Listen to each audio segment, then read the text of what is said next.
Okay, let's get into this. I want you to, just for a second, close your eyes. Unless you're driving, of course. Please do not do that if you're driving. But just picture it. The year is 1999. Oh, I'm there. The internet is new. It's making that awful screeching dial-up sound, and the stock market is just completely losing its mind over any company that ends in .com. And, right in the middle of all that chaos, there was this company called Pets.com. You remember them, right? Oh, vividly. I mean, they're the cautionary tale, the absolute poster child for the dot-com bubble bursting. Exactly. And their pitch was just incredible. If you look back, they weren't, just a pet store. They were a revolutionary e-commerce platform transforming the pet care ecosystem. They had their big Super Bowl ads, the venture capitalists just throwing money at them. All the buzzwords. All of them. Yeah.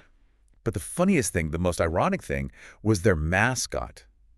Do you remember what the mascot was? The sock puppet. The sock puppet. A literal puppet. I mean, in hindsight, it's almost too perfect, isn't it? It's like they were subconsciously signaling to everyone that they were just puppets for a financial bubble.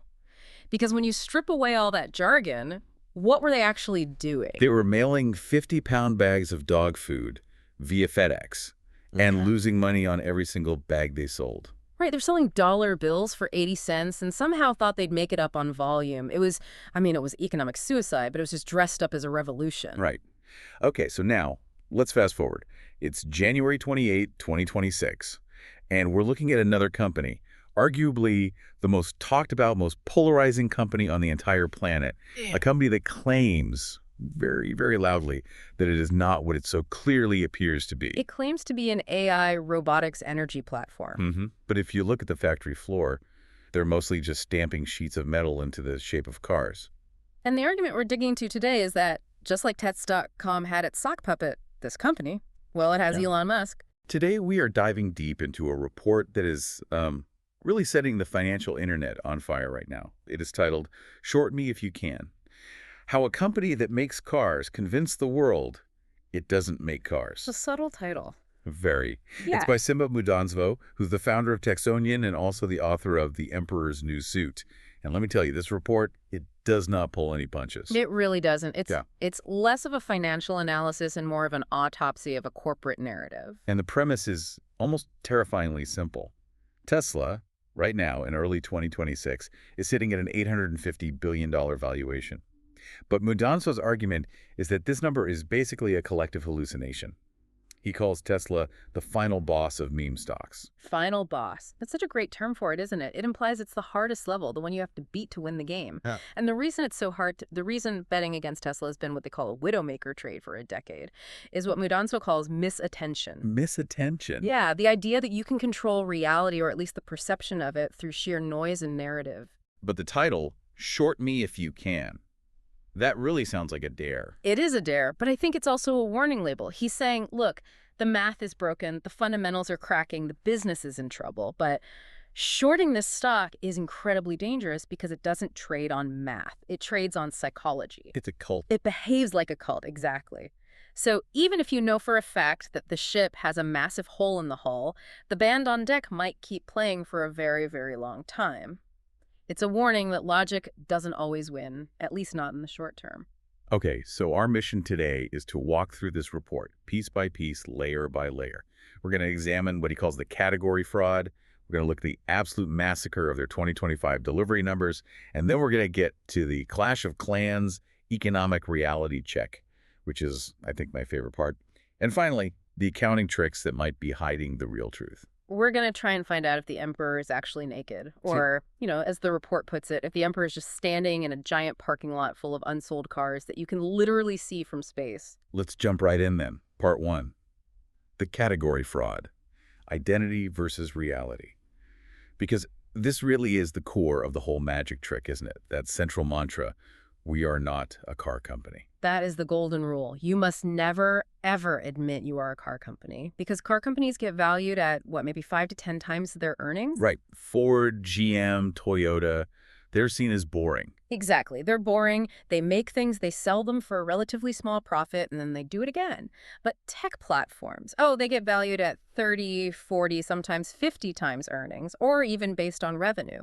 So the identity is the valuation. If you lose the identity, you lose the billions. But the report points out that this identity crisis, it starts way, way before the valuation. Yeah. It actually starts with the origin story itself. There's this whole mythos, right, that Elon Musk just sort of birthed Tesla from the ether in a garage somewhere, purely from his own genius. Yeah, that's the pop culture version. It fits the whole Iron Man narrative perfectly, but actual history and, more importantly, the court documents the report cites tells a very different story. Tesla was founded in 2003, but not by Musk.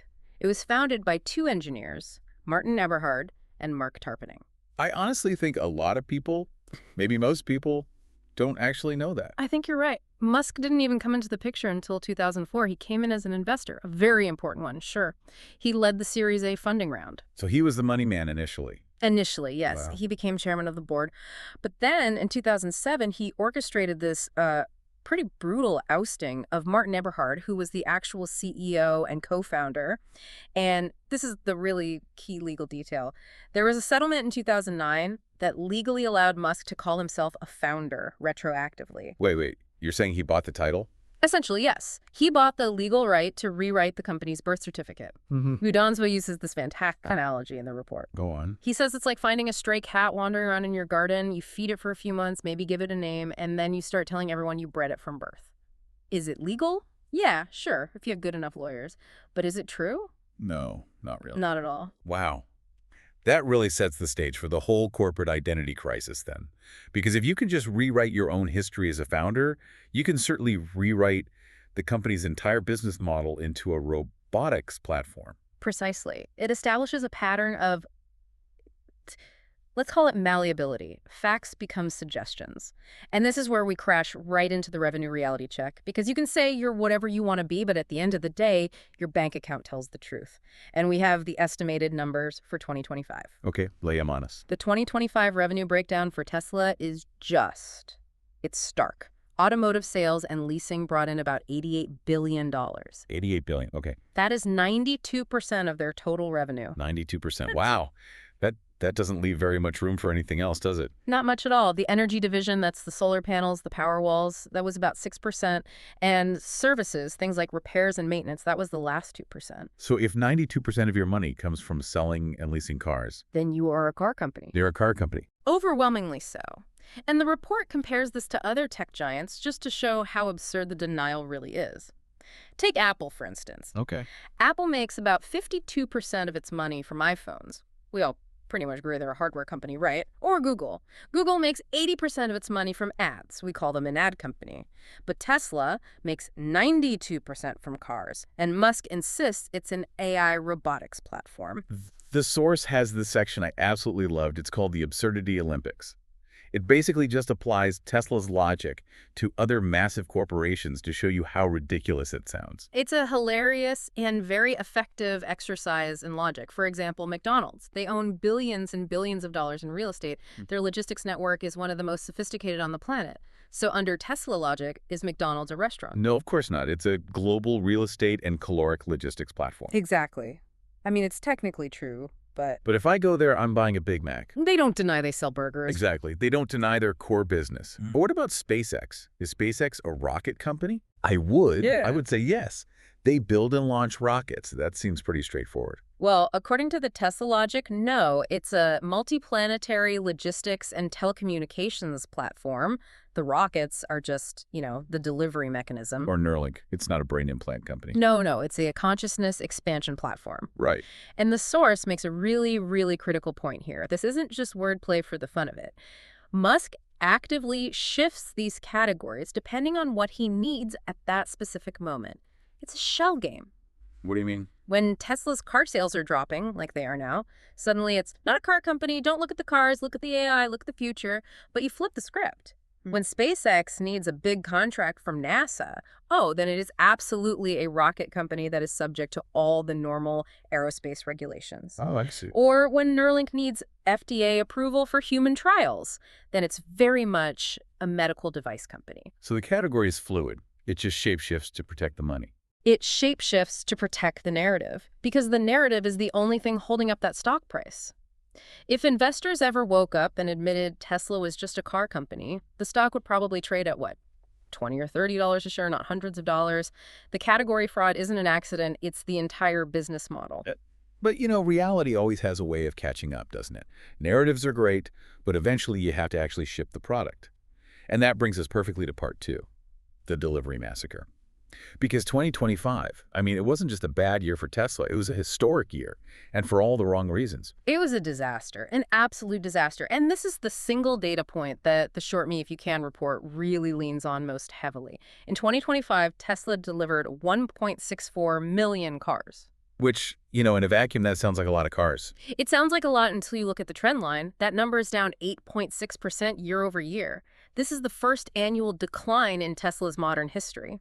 For a company that is priced as a growth stock, a company priced like a rocket ship, shrinking is fatal. You simply cannot have a PE ratio of 60 if your sales are going backwards. Growth companies are supposed to grow. That's the whole rule. And the context here is so important. It's not like the entire EV market just evaporated. People are still buying electric cars. They are. In fact, the global EV market grew in 2025. It didn't grow for Tesla. Yeah. They're losing market share at a staggering rate. And this brings us to the competitor that is, I think, haunting Elon Musk's nightmares, the very company he publicly laughed at. BYD. Build your dreams. The Chinese giant. There's this now famous clip from 2011. It's on Bloomberg TV. The anchor asks Musk about BYD as a potential competitor, and he starts laughing. He literally laughs in her face and says, "Have you seen their cars?" The implication being that they're cheap, ugly junk. Yeah, that clip has aged about as well as a bucket of shrimp left out in the sun. It really, really has. Because in 2025, while Tesla's sales shrank to 1.64 million cars, BYD delivered 2.25 million pure battery electric vehicles. 2.25 million. That's up almost 28% for them. They sold 600,000 more pure EVs than Tesla did. That is a massive gap. That's not a rounding error or a statistical anomaly. That is a beating. It's a trouncing. And that's just their pure EVs. If you include their plug-in hybrids, they're selling millions more. But even on a pure head-to-head, apples-to-apples basis, BYD has just crushed them. And it's not hard to see why. BYD has a lineup of over 50 different models. 50? Sedans, SUVs, little city cars, luxury cars, even supercars. Tesla has, 4? And let's be honest, the Model S and X are basically retired at this point. They're ancient platforms. So you really just have the Model 3 and the Model Y. I want to dig into that for a second. Yeah. Why is BYD winning so decisively? Yeah. The report mentioned something called the Blade battery. Yeah, the Blade battery is a complete game changer. It's a structural battery pack. It's safer. You can literally puncture it with a nail and it won't burst into flames, which is a nice feature. Yeah, I'd say so. And it's much, much cheaper to produce. BYD makes their own batteries, they design and make their own semiconductor chips, they make their own electric motors. They are vertically integrated in a way that Musk can only dream of. Okay, so if Tesla is shrinking and BYD is exploding and other legacy automakers are catching up, why hasn't Tesla completely collapsed yet? What is holding up the walls? The source argues there's really only one moat left, one real defense. Which is? Tariffs. Good old-fashioned government protectionism. So it's politics? Pure politics. In the United States right now, there is an effective tariff of over 50% on Chinese-made EVs. The report gives this just stunning example. If you want to buy a BYD Seagull, which is a great little city car, it's got a decent range, a nice interior in China, it costs the equivalent of $9,800. 10 grand for a brand new electric car. That's insane. It's unbelievable. And get this. Even with those massive U.S. tariffs, if you could import that car, it would still undercut a base Tesla Model 3 by about $24,000. That's just unbelievable. So the only reason the Model 3 is even remotely competitive in the U.S. is because the government is effectively banning its real competition. That's exactly it. But, and this is a key development from January 2026 that the report highlights, look at what's happening just north of the border, in Canada. Canada has signaled they're opening up to Chinese EVs. They are breaking rank with the U.S. That's a huge deal. That's a crack in the armor. It's a massive breach in the wall. The report estimates that a BYD Seagull in Canada could sell for roughly 16,000 Canadian dollars. A Tesla Model 3 in Canada starts at 54,990. That's not even a competition. That is a slaughter. If I was a regular person living in Toronto, why on earth would I pay more than triple the price? You wouldn't, not unless you are just deeply, deeply committed to the Tesla brand. And this is where the report's analysis is just brutal. Tesla no longer competes on cost. They no longer compete on battery technology. They no longer compete on features. They compete on brand. And they compete on the fact that the government is blocking the exits for their customers. Their moat is a subsidy. You know, this whole thing feels like we've seen this movie before. A company claiming to be something is not to justify some massive valuation, all while the underlying business starts to rot from the inside out. The report brings up Rivian as a case study in part 3. The Rivian parallel is honestly chilling. Do you remember back in 2021? Rivian has its IPO, and it hits a market cap of $150 billion, basically overnight. Right, and that was more than Ford and General Motors combined. And the key question is, how many cars had they sold at that point? It was almost none. They had $1 million in revenue, not billion, million. They had sold basically nothing. That is just pure insanity. But their pitch was the exact Tesla playbook. We are not a car company. We are an adventure lifestyle brand. They were selling a vibe. They were selling the idea of a camping trip, the whole Patagonia vest aesthetic. But then gravity kicked in. Reality. They actually had to build the trucks. And they had quality issues. They had supply chain hell. The losses just mounted and mounted. Within 13 months, the stock's value had dropped by 90%. So the source is basically saying that Tesla is just Rivian, but further along the timeline. Yes, but with one major crucial difference. Tesla has managed to sustain the illusion for much, much longer, and that's because of Musk. But Mudanzvo introduces this concept that he calls the thesis framework to explain why investors are still trapped in this narrative. This is the difference between how we judge a startup and how we judge a mature company. Right. Exactly. Startups get a pass. The report calls it the startup privilege card. You judge a startup on its vision, on its story. You know, Google back in 2003 was judged on the thesis that search is better than portals.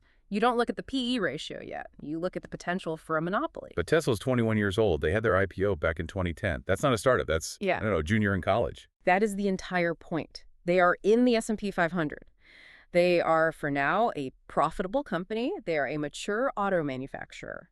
But Musk still plays the startup privilege card on every single earnings call. How does he do that? How does he get away with it? By constantly pivoting the thesis. When car sales drop like they are right now, he doesn't talk about fixing the car business. He says, don't look at the cars, look at the robotaxis. Look at Optimus the robot. Judge us on the vision, not on the spreadsheet. That's it, exactly. When their profit margins compress, and they have compressed down to 17%, which is now lower than Toyota's, he says, oh, that's not a problem. That's just us investing in the future of AI training. But the report argues, no, you are not a startup. You are a 21-year-old car company that is losing market share to better, cheaper car companies. You don't get to play the vision card anymore. You need to show the receipts. So why do we let him get away with it? Why does the market keep buying the startup privilege card? Now this brings us to part 4. And this is about the most powerful force in the modern economy. The source calls her misattention. I love this personification. Yeah. It's like Warren Buffett's famous Mr. Market, but for the TikTok generation. It fits perfectly, doesn't it? Mr. Market is, manic depressive, but eventually he cares about fundamentals. He cares about cash flow and dividends and PE ratios. Misattention. She has the memory of a goldfish. She doesn't care about profit. She cares about visibility. She cares about the narrative. She cares about, based memes. And Elon Musk is basically dating misattention. They're in this toxic, codependent relationship. And this, the report argues, is why Musk bought Twitter, now called X. It wasn't just some vanity project. It was a strategic acquisition to weaponize the attention economy. Weaponize it how, exactly? By controlling the algorithm, by controlling the search results, what people see and what they don't see. The report gives this really terrifying example, the invisible recalls. Yeah, this part really stuck with me. It's pretty sinister. In 2025, there were 115,000 recalls on the Cybertruck. The accelerator pedals were sticking. The trim was literally flying off on the highway. I mean, really dangerous stuff. Okay. And how many had they sold at that point? Only about 60,000 units. So statistically, every single truck was recalled almost twice. Basically, yes. But if you went on X during that time and you searched for Cybertruck recall, you found almost nothing. The algorithm just suppressed it. But if you searched for Cybertruck delivery, you were flooded with these viral videos of happy owners taking delivery of their new truck. That's gaslighting. It is gaslighting on an industrial scale. And he does the same thing to his competitors. He'll tweet that Waymo is slow and expensive, even though Waymo actually has a commercial robo-taxi service working right now in San Francisco and Phoenix. He calls BYD subsidized, completely ignoring the fact that Tesla took billions in government money to get started. But the report says this Weapon X is actually starting to turn against him. It's becoming an Achilles heel. Because misattention is fickle. First of all, X is losing a massive amount of money. Ad revenue has collapsed from $4.5 billion a year down to about $1.3 billion. The European Union is investigating them for illegal content, specifically grok generating CSA material. But the biggest issue, the one that directly impacts Tesla, is bland toxicity. The polarization. Yes. Think about who has historically bought EVs. It's been, coastal, liberal, environmentally conscious buyers. California was Tesla's fortress. But because X has become this hub of right-wing polarization and conspiracy theories, the Tesla brand has become associated with that. And the result, Tesla sales in California fell 17% in 2025. People are embarrassed to drive the car. For some people, it's become the equivalent of a Metier hat on wheels. Exactly. The brand has become toxic to its own core user base. Misattention is starting to look at other suitors. She's looking at BYD. She's even looking at Rivian again. Okay, let's shift gears and talk about the money. Part 5, the economic reality. The source uses this Clash of Clans business model comparison. I haven't played that game in years, but when I read this section, it made so much sense. It's a brilliant framework for understanding why real tech companies print money and why car companies, don't. The report says to be a money-printing machine like Google or a top mobile game, you need 3 things. First, you need a daily use loop, something users can't live without. Okay. Check. People drive their cars every single day. Sort of. You drive the car, yes, but do you use the high-margin software every day? The report says the take rates for FSD, the full self-driving software, are only about 12 to 17%. So that lucrative software loop just isn't there for the vast majority of users. Okay. What's the second requirement? No spending cap. This is absolutely crucial. In a game like Clash of Clans, a player can just keep buying gems until they go broke. On Google, an advertiser like Amazon can spend $1 billion a year on ads. There is no upper limit. And for Tesla? You buy the car. Maybe you buy the software package once. That's it. You can't spend $1 million on your Model 3 even if you wanted to. The hardware itself creates a hard limit on spending. And the third requirement? Whales. This is the gaming term for that top 1% of users who generate something like 50% of all the revenue. A Google whale is a company that spends $50 million a year on ads. A Tesla whale. What do? Buy 2 cars. Maybe they spend $300,000 over their entire lifetime. The scale isn't even comparable. So Tesla fails the tech business model test on all 3 counts. Completely. It has low spending caps and no real whales. But here's the kicker, the part that really separates it from software: depreciation. Software companies sell things that don't rot. A subscription to Netflix is worth the same today as it is tomorrow. A Tesla car depreciates by 50 to 60% in 5 years. That's worse than a Mercedes or a Toyota. That is a brutal rate of depreciation. And think about the FSD software. You pay $15,000 for it. But when you go to sell that car 5 years later, does the next buyer pay you an extra $10,000 for it? No. The report points out that FSD has almost zero resale value. It's actually worse than a physical car part. It's a subscription that just evaporates when the car is sold. So if they aren't a tech platform, and the car business itself is failing, what is left? It's just the future promises. Which brings us to part 6. The vaporware trio: robotaxis, Optimus, and inventory. Vaporware is exactly the right word. Let's start with robotaxis. Musk has been promising this is coming next year. Since 2016, it is now 2026. There are 0 deployed. And the report compares this to, of all things, Uber. Right. And the argument is, look, even if Tesla does magically pull it off, ride-hailing is a terrible low-margin business. Uber has, a 3% operating margin? It's a horrible grind. You have to deal with maintenance, insurance, cleaning, people getting sick in the back seat. The source makes this great point. If Tesla owners rent out their own cars, then Tesla is just competing with Uber for a tiny slice of the revenue. But if Tesla owns the fleet themselves, then they have to pay for all the tires and the insurance and the cleaning. Exactly. Where is the high-margin tech revenue supposed to come from? It just doesn't exist. But the scariest part of this whole robo-taxi story isn't the future promise, it's the accounting trick that's happening right now. Okay, this part blew my mind. The fleet assets. Can you explain this carefully? So in 2025, Tesla produced about 18,000 more cars than they sold, plus another 26,000 from the first quarter. They're sitting on tens of thousands of unsold cars. Normally in accounting, that's called inventory. It sits on your books, it loses value every day, and eventually you have to write it down, which absolutely crushes your earnings per share. Right. No investor wants to see rising inventory. It's a huge red flag that implies low demand. Correct. So what does Tesla do? According to the report, which cites their financial filings, they have reclassified thousands of these unsold cars. They move them from the inventory column to the property, plant, and equipment column, and they label them robotaxi fleet assets.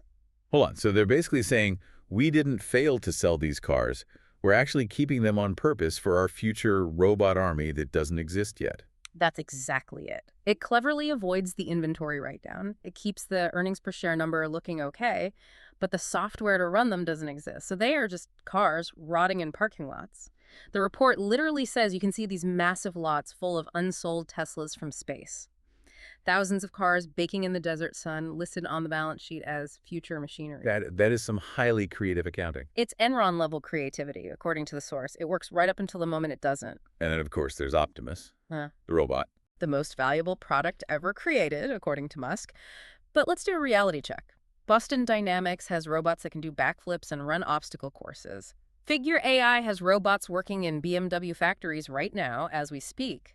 Agility Robotics has its robots in Amazon warehouses. And Optimus, what's it doing?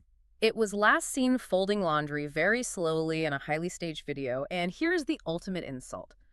Musk's own AI, Grok, when asked to rank the top humanoid robots, ranked Optimus last on the list, specifically because it has zero commercial deployment. You're kidding. His own AI roasted him. You absolutely cannot make this stuff up. And the report asks the most obvious question in the world. If Optimus actually worked, why isn't Tesla using it in its own gigafactories? They spend billions of dollars on human labor. If they had a robot that could do the job, they would be the first to use it to build their cars. The fact that they don't tells you everything you need to know. Okay, so the fundamentals are bad, the future products are vaporware, and the competition is absolutely eating them alive. So why does this all come to a head now? Why is 2026 the year? This brings us to part 7, the macro coffin. This is where the financial plumbing comes into play. The report cites a recent NASDAQ report that discusses liquidity in the market. Basically, right now, the big banks are short on cash, and the Fed is quietly injecting about $40 billion a month, a sort of pseudo QE just to keep the plumbing working. This creates a temporary bubble, a liquidity window. And the smart money always uses that window to get out the door. Precisely. This is what the report calls the Great Distribution. The argument is that insiders are cashing out while they can. Look at the impending SpaceX IPO. A $1.5 trillion IPO. That's the rumor anyway. It's massive, and Musk is completely distracted by it. The report argues that Musk is preparing his lifeboat. SpaceX is the future. Tesla is the piggy bank that he's emptying out before it breaks. We're already seeing it in the numbers. Institutional ownership in Tesla has dropped from 52% down to 48% in the last 15 months. The smart money is selling its shares to retail investors who keep buying the dip. And there's a big trap waiting at the end of this year, isn't there? The lockup trap. The IPO lockup periods for both SpaceX and OpenAI are predicted to expire in December 2026. The report's prediction is that this will trigger a massive wave of insider selling that could crash the entire tech market. And Tesla, being the ultimate meme stock, the one most disconnected from reality, will fall the hardest and the fastest. So after all that, we arrive at the outro. The final verdict from the report. The verdict is crystal clear. Sell. Short me if you can. The title is that perfect double-edged sword. Mudanzo is saying, yes, shorting this stock is extremely dangerous because of the cult-like following. The stock can stay irrational longer than you can stay solvent. But the timing is finally right. The fundamentals, specifically those delivery numbers, have finally, undeniably cracked. The narrative shield is broken. The report ends with a really provocative final thought. It asks us to seriously consider the old story of the emperor's new suit. If Tesla isn't a car company, and SpaceX isn't a rocket company, and X isn't a social media company, what exactly are investors buying? They're buying a story. They're buying a membership to a club. They're buying proximity to a personality. But as the report says, you can't drive a story to work, and eventually the algorithm has to meet reality. The image that really stuck with me, the one I can't shake, is those unsold Teslas. Thousands and thousands of them, just sitting in those desert parking lots, visible from satellites, listed on a spreadsheet somewhere in an office as future robotaxis. While the paint slowly fades in the sun. It's a haunting image. It is the defining image of 2026, according to this report. Well, on that cheerful note, this has been a heavy one. We've unpacked category fraud, vaporware, some very creative accounting, and the potential end of the entire meme stock era. It's a lot to process, for sure. But I think the key takeaway, the simplest one, is to always look at what a company does, not just what it says it does. Look at the 92%, not the 8%. Words to live by. All right, listeners, that is it for this deep dive. Check your portfolios, check your sources, and maybe check the satellite imagery of those parking lots. Indeed. We'll catch you on the next one. Stay curious.